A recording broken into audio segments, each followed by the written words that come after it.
Hi hello everyone, সবাই কেমন আছো? আশা করছি ভালো আছো। আমি আসলাম আরেকটা নতুন ভিডিও নিয়ে।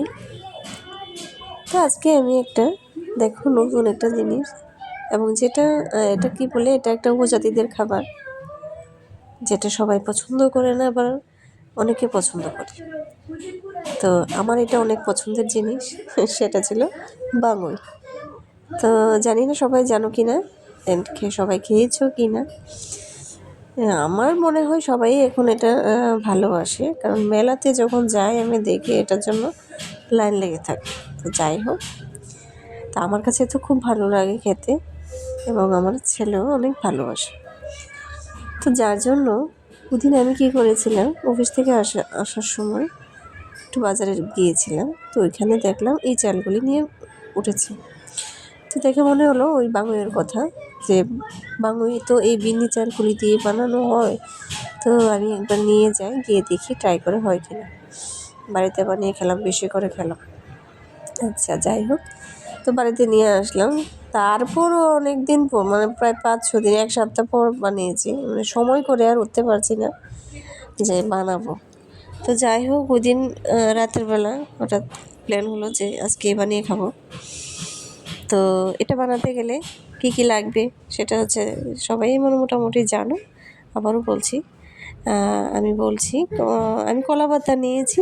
তো এটার জন্য একটা আলাদা পাতা পাওয়া যায়, যেটা পিঠা পাতা বলা হয়।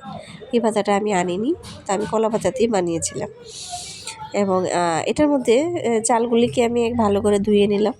তো ধুয়ে এটার মধ্যে কী কী দিলাম, গাজর, বাদাম, পেঁয়াজ কুচি, আদা কুচি, আর আমি একটু চিনি দিয়েছি। যারা চিনি পছন্দ করে না, নাও দিতে পারে।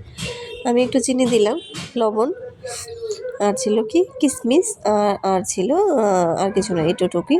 আর নারকেল, নারকেল দিতে পারো। আমি নারকেল দিইনি, আমার হাতের কাছে নারকেল ছিল না।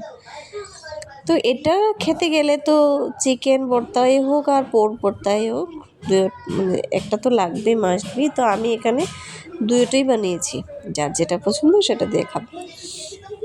তো দেখো, আমি চালগুলিকে মেখে কলা পাতাতে দিয়ে ফোল্ড করে আমি গরম জলে দিয়ে দিয়েছি। ব্যাস, এবার যখন পাতার কালারটা একটু, আমি ভয়ে বানিয়েছিলাম হবে কি না, কি ঠিক করে নামাতে পারবো কি না। তো যাই হোক, তোমরা দেখেই বুঝতে পারছো যে একদম পারফেক্ট হয়েছে। আর খেতেও ওরও আমার কাছে পোর্কটাই বেস্ট লাগে, খারাপ হয়নি। পোর্ক লাভার আমি। তো আমার ছেলে পোর্কটা এত ভালোবাসে না, তাই আমি জোর করে আর দিইও না, না খেলে ভালো। তো ওকে চিকেন দিয়েছি, একটা বাঙুই দিয়েছি। তো এবার আমাদের খাওয়াটা শুরু হলো। তো খেলাম, ভালোই লাগলো। তো আপনাদের কেমন লেগেছে জানাবেন কমেন্টে, এবং আমার ছেলের থেকেও রিভিউ নিচ্ছিলাম। তো ব্লগটা ভালো লাগলে লাইক কমেন্ট শেয়ার করে দেবেন, এবং দেখা হচ্ছে পরের কোনো ভিডিওতে। সবাই ভালো থাকবেন, সুস্থ থাকবেন। টাটা।